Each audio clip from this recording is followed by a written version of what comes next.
Je vis depuis quelques années et encore aujourd'hui un quotidien professionnel marqué par des dérapages réguliers de certains de mes managers, voire des collègues, où l'on pourrait discerner un certain acharnement qui entretient chez moi un profond mal-être. Ces mots sont ceux de leur collègue Bruno, mort dimanche dernier.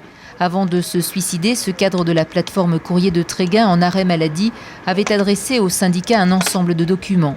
Dans ce dossier, il mettait en cause les méthodes managériales de la Poste avec lesquelles il était en désaccord. Ce qui est sûr dans ce qu'il nous a écrit, c'est la pression managériale, c'est les décisions managériales qui ont fait qu'il s'est retrouvé au mur. On va transmettre l'ensemble des autres documents au procureur de la République parce qu'il semblerait que les premiers éléments qu'il a en sa possession ne permettent pas de qualifier donc la situation de harcèlement. Notre avis est différent. L'ensemble des documents qu'on a en notre possession laisse penser le contraire. Aujourd'hui encore, les syndicats reçus par la direction ont demandé le gel des réorganisations pour le service courrier et les agences postales de Bretagne. Tous les 18 mois, les tournées changent, les horaires d'ouverture de bureaux aussi. À cela s'ajoutent les départs en retraite non remplacés. Les salariés estiment qu'il est urgent de faire une pause. C'est vrai que c'est épuisant, tant au niveau des agents qu'au niveau des encadrants, qui sont là, eux, chargés de mettre en place ces réorganisations.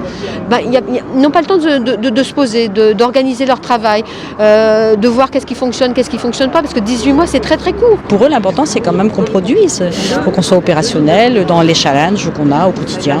Au départ, les gens qui travaillent n'étaient pas des commerciaux, donc on travaillait pour un service public, et là en fait nous sommes devenus des commerciaux. Très émus, mais aussi très déterminés à se faire entendre, les collègues de travail du cadre disparu attendent maintenant les propositions du PDG de la Poste que celui-ci a promis pour la fin de la semaine.